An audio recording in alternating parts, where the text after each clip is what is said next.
Okay, everyone. I think that by this time, most of you probably already connected. We're gonna wait a few more minutes just to make sure that everyone gets on today's call.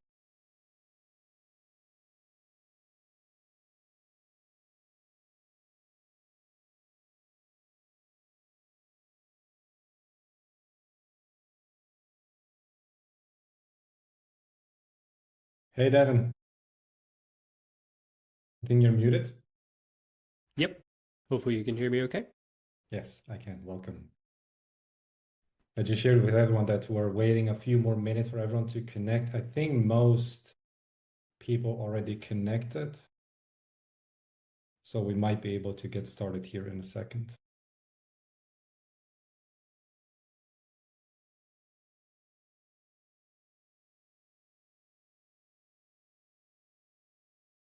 Maybe we wait another minute. I can see a few more people connecting.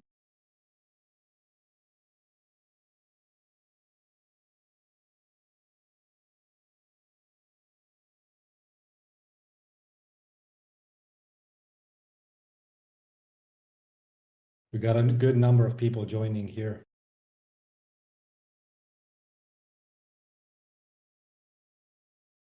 Where's everyone joining from? I'm curious. I'm currently in Slovenia in Europe, which is a very small country. Not many people know it. Where's everyone else calling in from?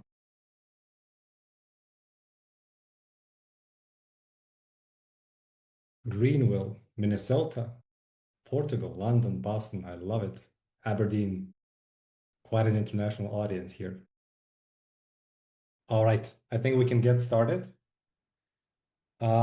So a quick hello from my end. I'm glad all of you could make it to today's webinar. My name is Emil. I'm with the DataBox team, and today I'll help host the webinar. I'm joined by Devin Littlefield, the CEO of Market Vantage, who is our main panelist today. And before we get started, just a couple of housekeeping rules, and then we're gonna dive into today's agenda and everything. We will cover questions most likely towards the end of the webinar, but feel free to ask questions throughout in chat. Just make sure that you have the everyone option selected so everyone can see your questions. And also, if you'll have any maybe technical issues, just let us know and our team is gonna step in and help out. So to get started, today's webinar is about how B2B teams are cutting paid ad waste without losing pipeline. And Devin will walk us through here in a second through the current paid ad challenges and how he is helping clients cut wasted spend, improve lead quality, and rebuild paid programs around true profit. Today's agenda is going to be about why the playbook has changed and just Devin doing a deep dive into more specifically, again, some practical examples, what's working in today's area, for example, and how to adapt to today's changes, the different frameworks that are proven to really work, some practical takeaways, some tools and resources that everyone can take with themselves after the webinar. And obviously also we're going to go through Q&A at the end. Just a quick overview, a quick glance at today's agenda, but I know everyone is eager to get started. So before we actually do get started, I just wanted to give a quick summary of DataBox. DataBox is a modern BI tool that's focused on helping businesses centralize all of their data in one place so they can start tracking performance and spend more time making better decisions. The platform offers a ton of business intelligence functionality that is still easy to use and doesn't have a learning curve. We also recently started launching new AI features, one of them being the ability to connect your AI agent to DataBox via MCP, so you can analyze and summarize your performance faster.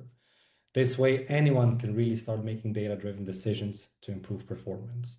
If you're curious, you can check it out at databox.com to sign up for a free 14-day trial. And of course, our team would also be then more than happy to help you get set up. And before I hand it over to Devin, I just wanted to give a quick intro about you, Devin, if that's okay. Sure.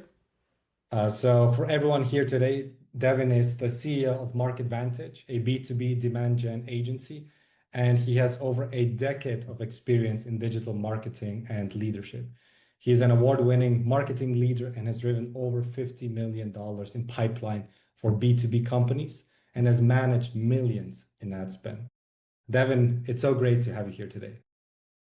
Thank you so much. And it's a pleasure and an honor. Super excited to share a bit just about the learnings that I've had over the years. And yeah, excited to share what I think we're seeing is winning in 2026 looks like from a paid advertising perspective. And yeah, hoping everybody will come away with some really practical nuggets, some good stories that they could take back to their leadership teams, and especially excited to be able to yeah, just walk people through how we're kind of working through clients in today's day and age. Awesome. So let's go ahead and jump right in. First things first, I do have a tendency to make webinars very engaging. My focus is to not try to just put everybody to sleep. So we've got a quick poll here that we want to start with. This is one of three. So be on your toes. Don't put me off to the side while you're tuning out, doing other work. Stay right here because there's going to be a lot of practicals. The first poll for the day: what best describes your paid ads performance right now? As you can see, there's various options here that are available. So I'll just give people a few seconds. Just go ahead and pick one of the answers there. It could be that you're not running any form of paid. You could be scaling confidently, in which case kudos. Hopefully, maybe you'll pick up a tidbit or two, but you probably know a ton already. So would be excited to see just what people land with. So we'll just give a few more seconds for that poll.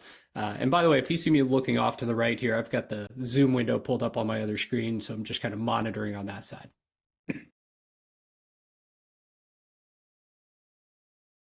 Give it about 5 more seconds.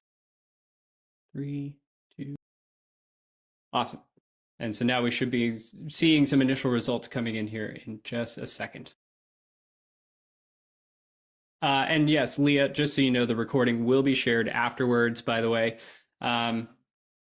Awesome. Okay, so this is interesting. All right, it looks like about 11 of you or so, maybe I guess probably 30% say costs are rising and ROI is slipping. Ooh, that's a big one. We're definitely going to be talking a lot about that today. A number of you are not running any form of paid now. Great. So hopefully you will come up, be able to get some great answers coming out of this.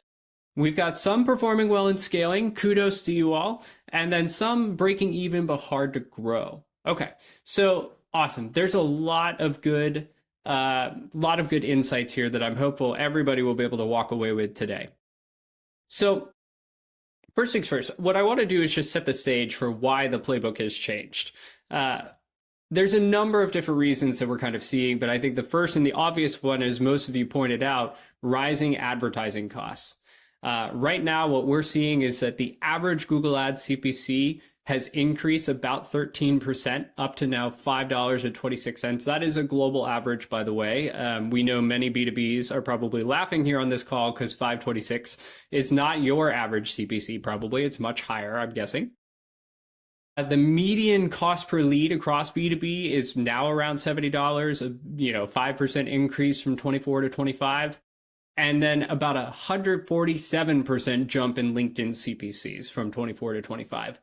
That is because of what we know. Many B2Bs jumped right on the LinkedIn bandwagon as soon as usership started coming up. LinkedIn ads platform became easier to manage. There's just a number of different reasons why that is. And especially the B2B buyers are, what we know is that those B2B buyers are present on LinkedIn.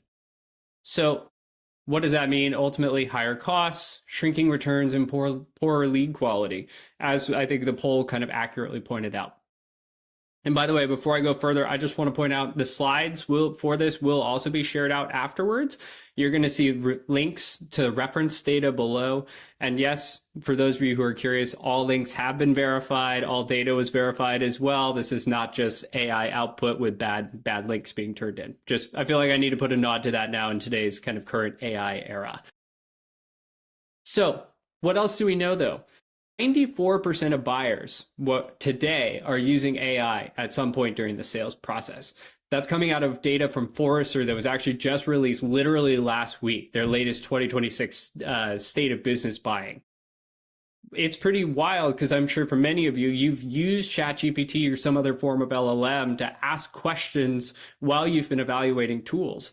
I've personally seen it several times now where I've had either existing clients or prospective clients literally evaluating even things as peculiar as HubSpot versus Salesforce. They're trying to define, okay, wow, which one is going to be best for our business? They get the personalized answer. You don't run into, a quote unquote salesperson to influence you, right? Because it's unbiased. What generally it means is that we need to be thinking about AI first in today's current era. What we also know is that about 30% of the average marketing budget is being allocated towards paid. That's out of a Gartner CMO survey from 2025. That's a pretty hefty chunk. It may not be the largest chunk of the total marketing budget, but it's pretty substantial by most measures. What this also reveals to us is that as far as effectiveness goes, being able to track the end-to-end life cycle of the dollar going in to the dollar coming out is critically important in 2026 and beyond. And what we also know from that same survey, this was actually the top priority for CMOs going into 2026 was leveraging data analytics and measurement to optimize performance. Everybody today is in the squeeze of how can we make sure that we're getting the most effective use of our dollars, whether that be in advertising, events, or certainly other marketing efforts. We need to be able to see the full end-to-end performance. And that's why obviously using DataBox has been really helpful for that. I'm going to share a bunch of use cases and frameworks of how we can take advantage and make sure that we're showing and leveraging that data and analytics appropriately. But this was, again, to reiterate, the top priority, from CMOs coming into 2026. So ultimately, what does this mean? We have media inflation. Sorry to be a little politically charged there, but with that term inflation, but we are seeing that, of course, the media cost, this is proof in the pudding, media cost is rising. We have longer journeys. And what I would also add is maybe convoluted journeys because we have empowered buyers. We have people that are able to make decisions faster and more autonomously than ever before, where they don't need the influence of a salesperson and they can get the answers near instantly. So what this could mean, though, is that ultimately, as paid media teams or paid media experts, we need to be thinking about how we are distinctly using all three of these kind of outcomes to our advantage. Before we get into how we're actually going to do that, though, let's take another quick poll here. Again, poll number 2 of 3. Which paid channels today are driving the majority of your results? Go ahead, it will take just a few seconds here. I've got some pre-picked options here. I'll add that again, if you are in the category where you're not doing any form of paid advertising, just go ahead and say we haven't found a consistent winner. We'll know that you're kind of batched in that category. So go ahead, we'll take a few seconds for that.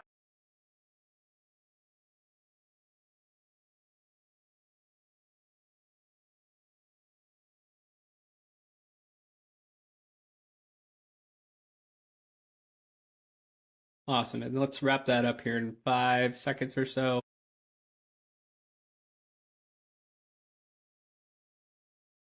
Awesome. All right, let's close out that poll and let's see what the results were. Okay. Yep. So not entirely surprising. It's pretty much came down to 3 categories. Paid search, which was the highest. So, Google and primarily Google, I'll assume, but Bing is in there. Paid social, which primarily, again, I'll assume for most of you is going to be LinkedIn. And that we haven't found a consistent winner. So those were really the 3 buckets. Hardly anybody, nobody was in the ABM or the retargeting categories. Good to know, and thank you for filling out that info. All right, so that leads me to then what is working right now? What are things that we see that we know are going to be effective for paid ads teams? Again, according to some research data from coming out of winter, integrated and multi-channel. 34% of B2B marketing leaders report the biggest returns from integrated campaigns across paid ads, like paid social, LinkedIn, email, and SEO combined. It should be obvious, but if we are able to share a unified message across different channels going out at the same time, those marketing leaders that have been doing it will report higher returns from that. completely makes sense. And again, this is a little bit of 25 data coming into 26, but I expect these trends certainly to continue well into this year. Again, we'll go also into practicals in just a few minutes. Audience first segments. 26% of leaders invest in detailed ICP segmentation and mapping customer pain points. You know, I will say this is probably honestly one of the biggest opportunities for most of you on this call, I would suspect. Being able to properly make sure that you have ICPs and buyer personas, as an example, defined and mapped out for every pain point in the customer journey, I think is a massively overlooked opportunity.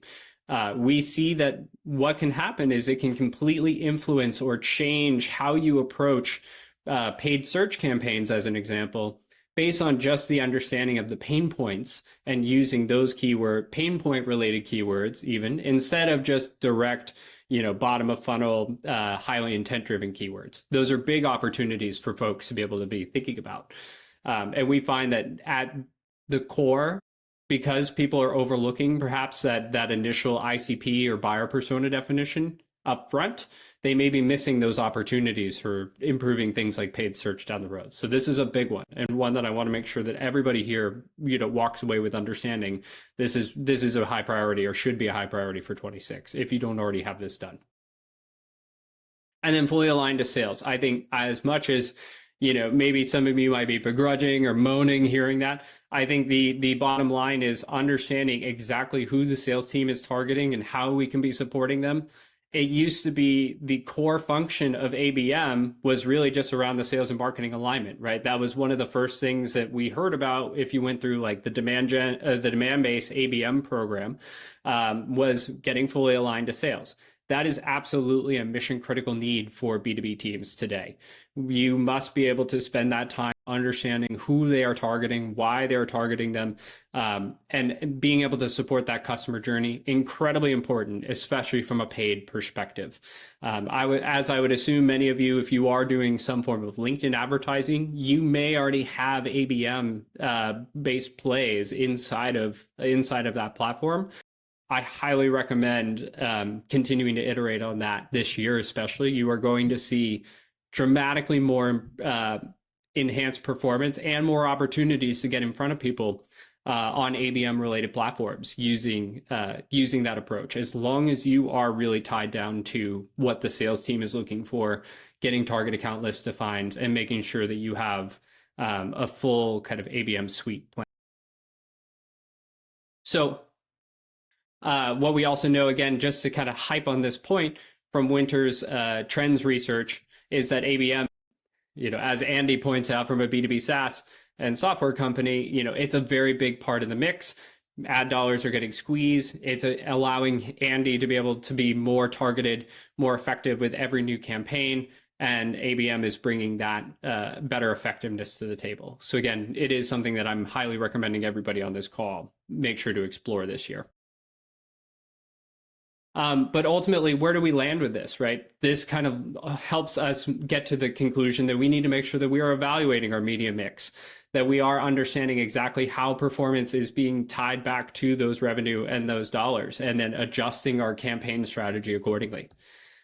Thinking about the pipeline, of course, not just our vanity metrics of impressions, clicks, cost per lead, or lead volume, but how are we actually looking against pipeline?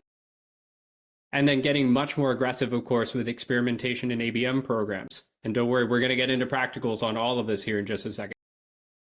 I will point out that one of my favorite or my preferred kind of ABM platforms right now is actually brandgen.io. This will benefit. It's a great platform for those of you who are using HubSpot as your CRM and marketing automation platform and running any form of paid on search or social. Great platform to be able to actually, from a CPM model, no minimum investment, be able to actually run programmatic ads against a target account list and sync that data from HubSpot. Game changer. It's one of my favorites right now, and it's a really cost-effective way to get up against a target account list. And then cut ineffective programs ruthlessly. Again, I'll talk about all the math behind this here in a second and how we might make that type of decision. All right, so other quick math, just to make sure we're all on the same page here. This is what we're thinking about in terms of key metrics to evaluate your paid performance against. This is not to say that other metrics aren't important. If you're like me, you're a data nerd and you spend all day long looking at what your CTRs are, if you're looking at your CPMs, if you're looking at your reach or your total impression count, right? These are all important metrics, but particularly these next 6 metrics that I show up on the screen, these are the ones that help kind of drill in for me what is most effective for paid advertising today. So of course, the first and foremost, thinking about CAC, right? Our customer acquisition costs. How much are we spending to how many customers are we actually generating? That's a really important one.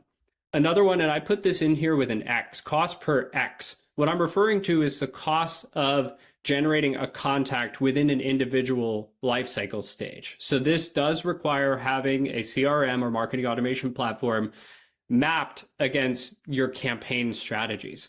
This is maybe potentially a little bit of a technical lift here, but that is where I love DataBox being able to come in to help support that, because we are able to literally map what is our cost per sales qualified lead, our cost per opportunity, our cost per sales accepted lead, right? Whatever your life cycle stages that you're using, you're able to get all of that kind of seamlessly mapped into DataBox and reported on. So that's what I mean when I say cost per X, because I don't just want the number of leads that I generated or the number of conversions. I want to see how are we actually influencing further down in the funnel. Particularly cost per opportunity, that's one that, again, we're really kind of deriving how much are we spending to get opportunities or pipeline generated. Lifetime value, of course, we need to make sure that we understand across all of the math, right? If you all are selling a $99 a month software trial or a software product, the math on that looks very different from a $100,000, single opportunity.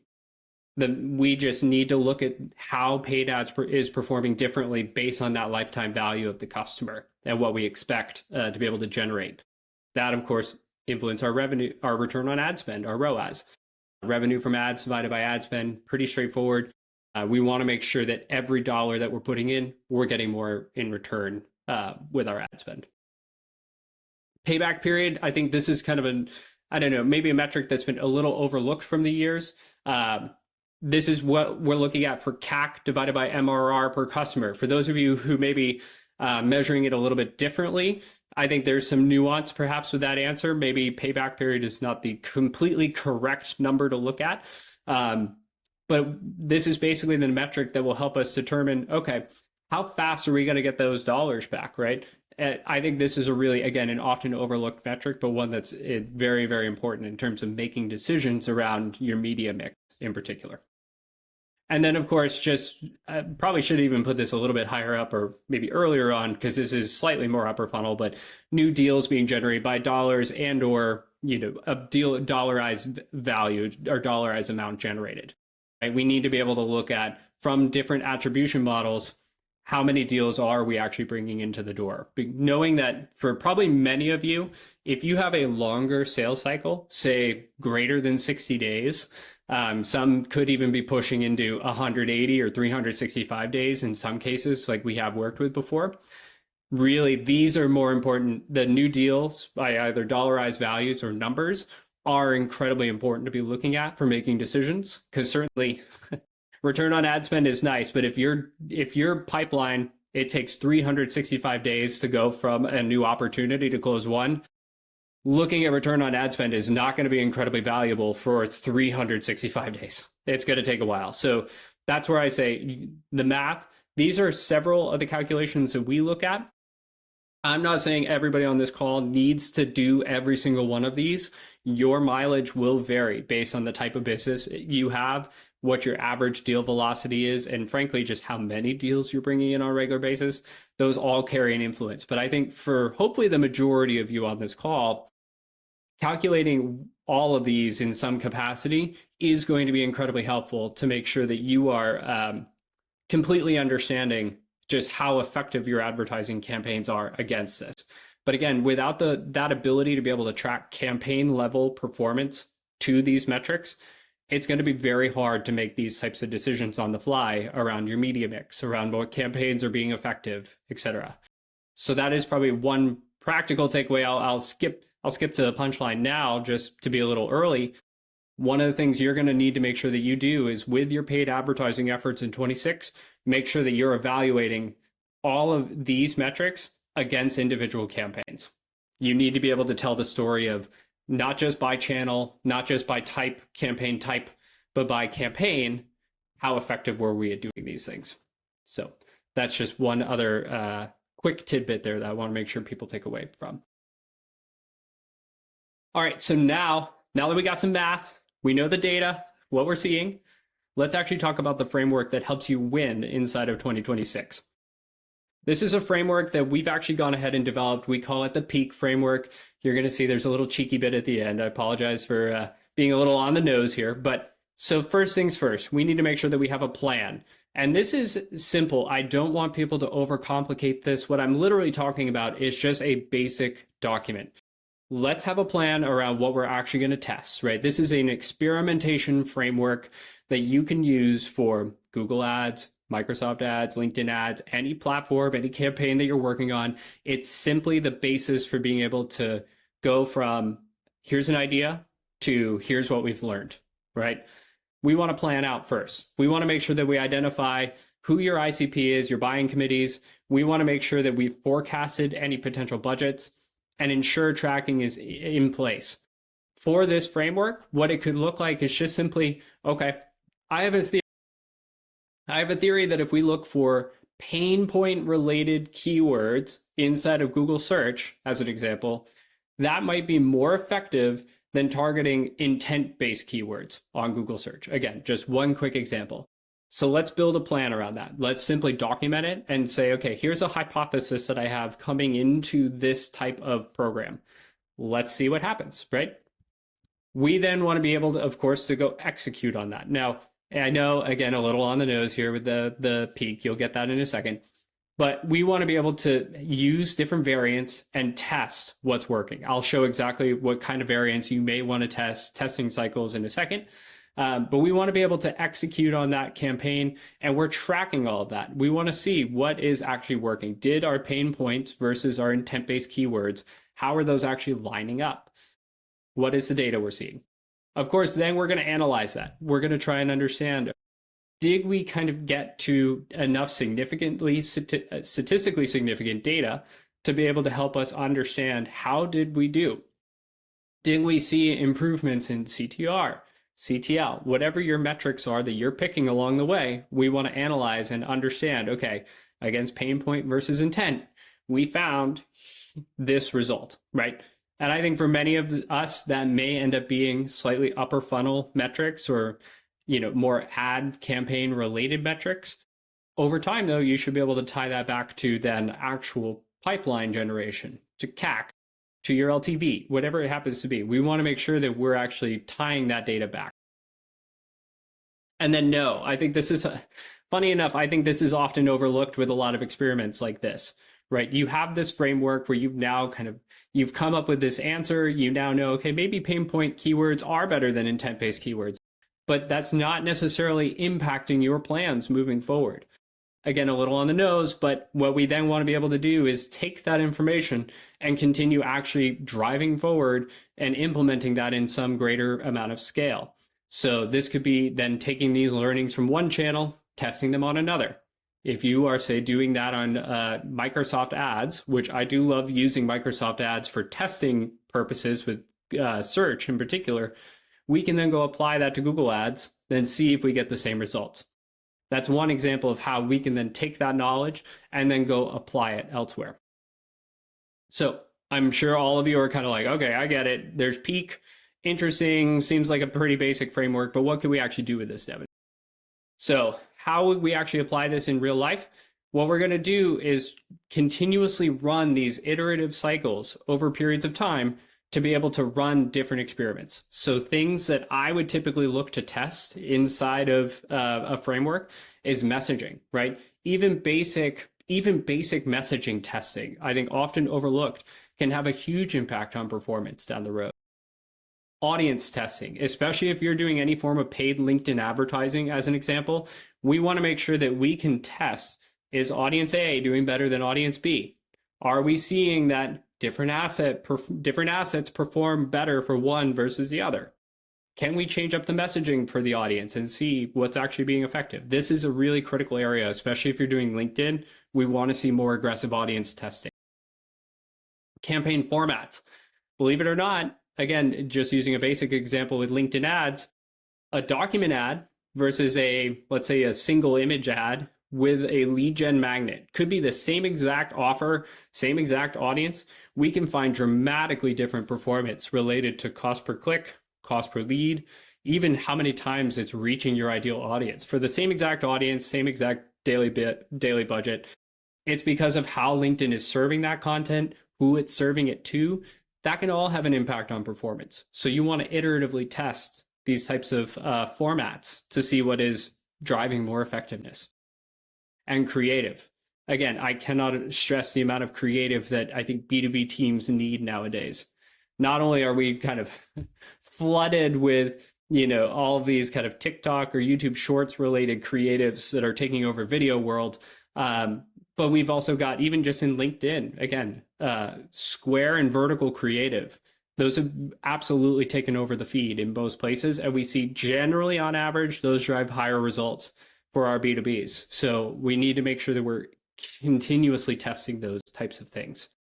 Those are all examples of what we would run inside of a framework. And then typically you want a minimum of a 14-day interval for different testing cycles. I would potentially look at running, say, a creative test over a 14-day period, because I think we can find, even within that short amount of time, that has pretty top of funnel or kind of top line metrics that are very easy to be able to point out what's working versus what's not. But when we're, say, talking about audience testing, we need to be thinking about that in a longer cycle, because ultimately, again, if you have a long sales cycle, as an example, we may not see the impacts of some of that for 60 to 90 days out. So we need to make sure that testing cycles kind of move accordingly with that frame. And so let's take a look at a case study from this. We did this with a new client coming in from LinkedIn ads, and just some brief overview of that client. They're a B2B AI SaaS company, so of course, pretty hot right now, right? They've got the cool AI product. They're trying to come in and oust the big competitors here. They had an average 3-month sales cycle, complicated buying group, a lot of decision makers in the process, and their mid 5-figure deal value. So just again, to set that stage, they had $85,000 a quarter to spend on LinkedIn ads, and they initially were concerned around the lead quality and driving sales conversations. And one other thing to note, they had custom lifecycle stage definitions that they were tracking. They were not using the very typical lead, MQL, SQL opportunity deal. So this is an overview of where we kind of started, right? You can see right in the top corner there, 62 leads generated in Q2 of 2025. But what you also see is that almost 50% of them were immediately disqualified, right? That big bar chart at the top, disqualified, massive. Unbelievable. What we were really looking for was that sales accepted lead rate. 2 quarters later, right? So Q4 of 25, this was their actual data that came in. Now, of course, they still had some disqualified opportunities or contacts coming in, but we were able to get them to now a 60% rate. We did this through Q3 primarily of doing kind of iterative testing around the audience, around the creative. We did not change the assets. We did not change anything related to, just like their offers, what they were actually doing. We just simply modified a lot of that stuff. We did aggressive audience testing. And believe it or not, we also cut that budget in half. So we said, hey, we can actually be way more effective or drive a higher effectiveness rate for half the spend. Let's give it a shot and see what we can do. Now, coming into Q1 of 26, this same exact client, we're now going back up to that original budget. And what I fully expect is that now we are going to completely scale these efforts. Sales accepted leads to them, by the way, does mean a sales conversation. So that is what we're actually looking for. That 628 cost per SAL, that is completely acceptable. In fact, it's under their target. So for them, they're thrilled. So what did that actually look like in practicality? Like I said, we planned. We tried to intentionally cut down 50% of the budget. We developed iterative audience testing against those existing campaigns. And what we did was take a layered campaign approach inside of LinkedIn where we said, okay, we're no longer just going to target 1 to 2 swaths of people. Literally, their audience size in LinkedIn was over 8 million contacts, which is just insane. So we took a layered approach where we said, okay, here's our target persona, here's our ICP, let's marry those up and then target within LinkedIn using that same approach. Dramatically better performance. What did we then, of course, do? We were trying to optimize towards, like I said, the sales accepted leads, not just leads reported in LinkedIn. And now what do we know? We now know that we are able to double down on the gated content and the thought leadership to be able to drive more SALs. We did find that thought leadership ads, well, not a priority in the slides I showed you, really, really important for driving that upper funnel awareness. And we did see that it had nice downstream impact on the website conversions in particular. So that's where we were really prioritizing those two things moving into now 2026. So just a few practicals here, and then we're going to go to our last poll and then a Q&A. So first things first, determine your own benchmarks. I can't iterate this enough. The B2B benchmark data out there, not that great, to be honest. And a lot of it's dated. Most of you are probably referencing the WordStream article that they keep updating and keep ranking #1 in organic search. I think that there's a missed opportunity. Evaluate your own benchmark data. Every company that we've ever worked with is different. No two are the same. And what success looks like to them is also different. This is even an example from another customer. Many of you are like, oh my gosh, it costs $7,000 to get a customer from paid search. Yes, but also to them, the lifetime value on that customer, massive, right? Much bigger return. So the reality is that is actually a tolerable CAC for that particular client. I can't stress it enough. Without your own benchmarks, which, by the way, that's an improved CAC by about 50% in the last quarter since we started engaging with them. Massive opportunity to make sure that you are really trying to bring down and understand your own benchmarks. Evaluate your campaigns by goals. Again, I think this is really often overlooked by a lot of paid media teams, being able to actually look at a campaign level and see how many SALs are you driving, or in your case, how many marketing qualified leads, how many sales qualified leads, opportunities, right? We need to make sure that we're evaluating at a campaign level. That does require the syncing of CRM and marketing automation data with your paid ads performance report. So DataBox obviously helps make that very easy for us. That's why we love it. But I would add that for anybody, no matter your circumstance, being able to evaluate your campaign strategies like that, huge.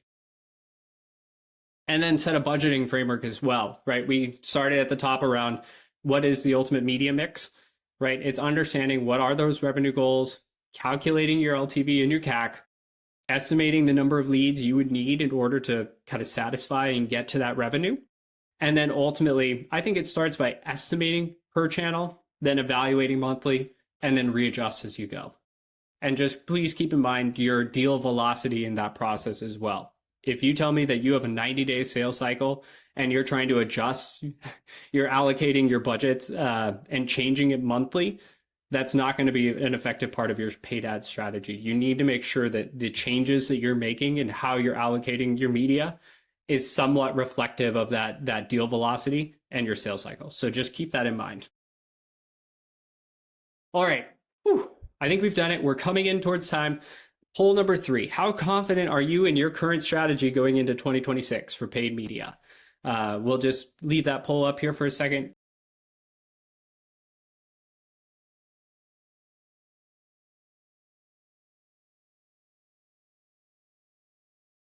And so, by the way, I recognize, of course, there's a lot of stuff in here. I'm barely scratching the surface. In just a second, I'm going to quickly go into free tools, and then we'll open it up for Q&A. But there's going to be a lot of free resources you'll get links to here in a second. All right, and let's wrap up that poll then, see where we are at. If all of you went to very confident, by the way, I will be very humbled coming out of this presentation. Okay, so we're heading into the somewhat confident, unsure, needs a little work. I think that makes sense.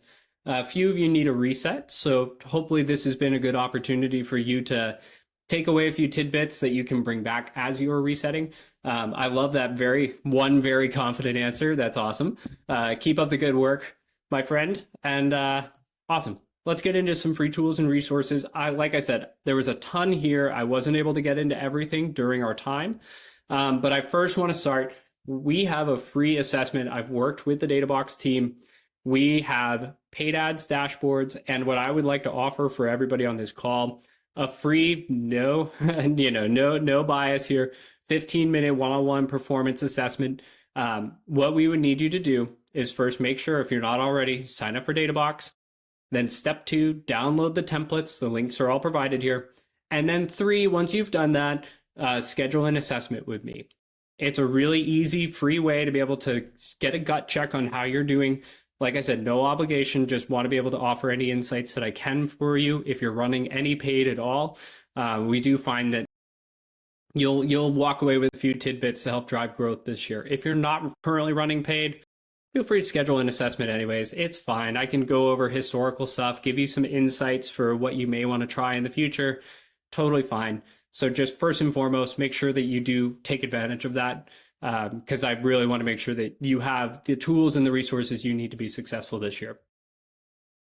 The next is a scorecard. So this was actually a use case video that I produced with DataBox previously, giving some ideas around actually how can you leverage DataBox to be able to get a ultimate paid media scorecard in place. This is a weekly metric reporting where then you can actually quickly go in, look at your single DataBox dashboard, and be able to see, okay, how are we doing here? Where do we need to improve here, right? It's a scorecard for tracking performance. So make sure to check out that video when you get the chance.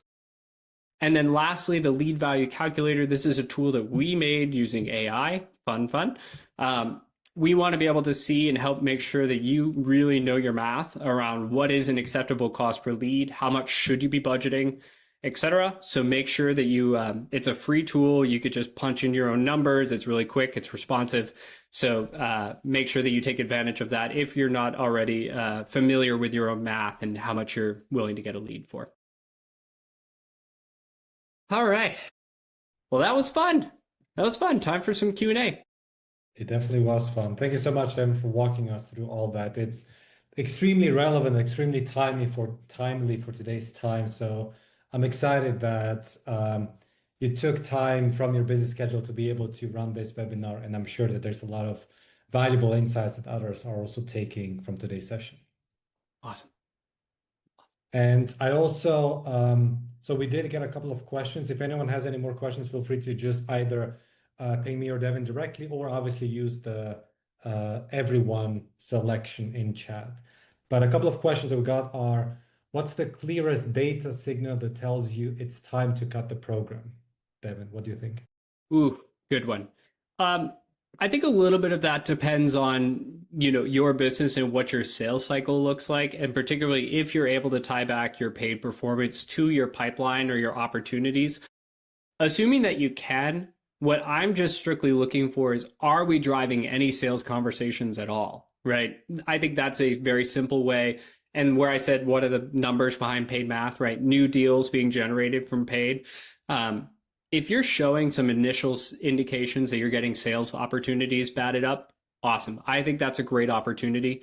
But if you've exceeded your typical sales cycle and you haven't driven those opportunities, I think that's a great time to potentially cut it. Now, the one caveat I will say, don't ever be afraid to come back and try things again as well, right? I think ultimately people might say, oh, I ran a 30-day Google search experiment and it didn't work, so I'm just cutting Google search in general. Yeah, but you ran it in December, right? December is not a great buying time for most B2Bs, right? Let's try it again, perhaps in I don't know, May, and see how it goes before people go into summer vacation mode, right? So I think don't be afraid to also go back to some experiments as well and just retry. I think that's one other thing to keep in mind here.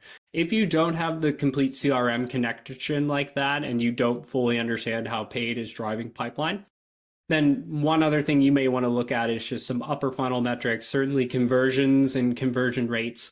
I think are other easy metrics to look at to help tell you when it's time to cut or not. If you're seeing, below or very little conversion performance, then I think it may also be time to cut too. That makes a lot of sense, Devin. And we also got a question from Marta. I spend a significant amount of time aligning with the sales team, but it feels like a one-way effort. It seems they don't see the value of marketing activities. So do you Hmm. have, Devin, any insights, any tricks up your sleeve how, for example, teams can then better position their work, their outcomes to other teams? Great one. And that is definitely, and unfortunately, a very common challenge today. I think what that often comes down to is just knowledge and just kind of sharing that level of insights. What we do, especially, is we take a lot of the data box reports that we provide for clients, and we make sure that the leadership teams at that company is very aware of what the marketing efforts are driving. That does even involve just the marketing and sales alignment, right? If you can craft a compelling story that shares, we actually cut our ad spend by 25%, and now we're reaching much better, more qualified companies as a result. Here's what the data is showing us. I think that's a perfectly viable story to share. And a lot of leadership teams and sales teams, I think what it just comes down to is not having that clarity of what they're doing, right? I think to sales, it may feel like, ugh, the marketing people, they're bugging us again for target account lists. Yeah, I just keep giving them to them, etc. But they may not have that full understanding of exactly kind of why it's benefiting them. And especially if you can help show a compelling story that says, hey, we took your target account list, we ran some ads against them on LinkedIn, we drove several more sales conversations on your target account list because of that list sync. Thank you. I think that's a very they'll be absolutely thrilled with that, and they'll say, great, how many more companies can we give you today? So I think having that feedback cycle is really critical, especially for leadership teams. I find more than anybody else. I agree. So connecting the work that you do with outcomes of the other team that they are being measured on. So what we, for Yes. example, call that is overlapping targets between marketing and sales, because only the quality of those leads will actually be visible in the sales cycle. So that's Yep. the lagging outcome that we will then also measure marketing on. Absolutely. Absolutely. You nailed it.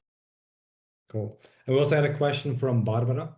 Assuming ABM is in place when advertising, which ad media is generating the most conversions? My Google ads are dried up.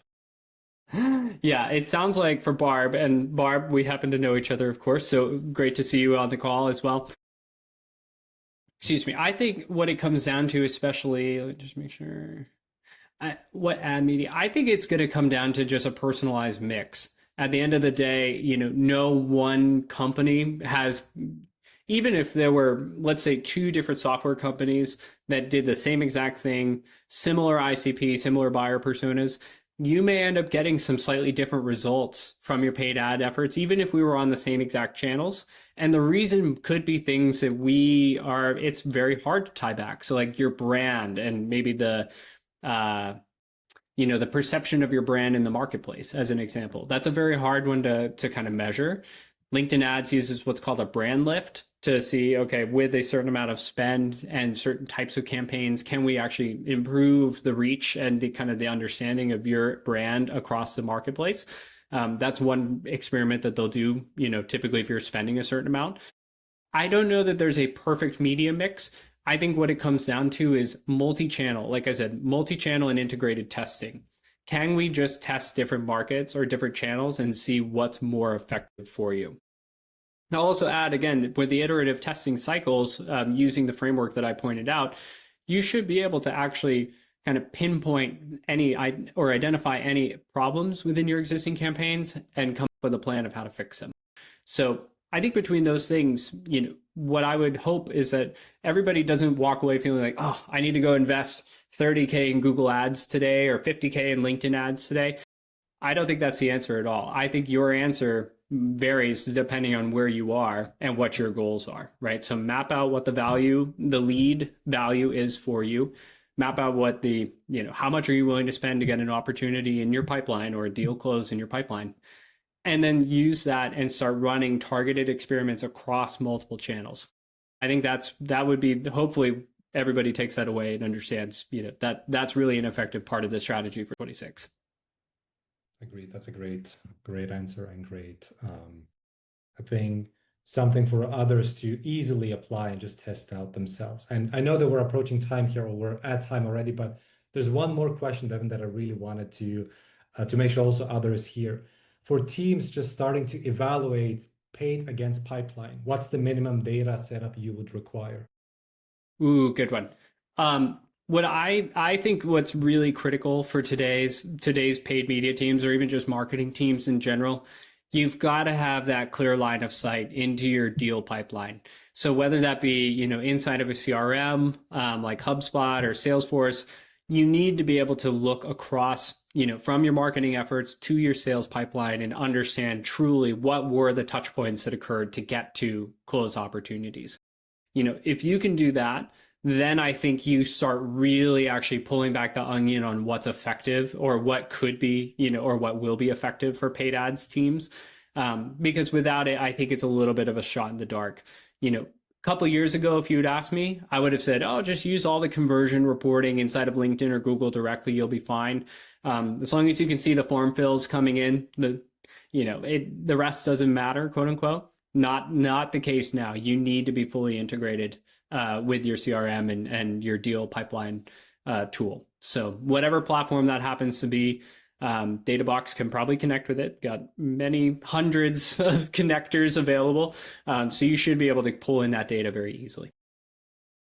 Awesome. Thank you so much, Devin. And I know that we're at time, so we're gonna wrap, but again, thank you so much, Devin, for walking us through today's topic. A lot of great insights, and obviously also extremely relevant for 2026. So I also hope that others feel the same and also feel that there's so much more opportunity that you just need to really put your head down and potentially get expert help like Devin and his team. So thank you again, Devin.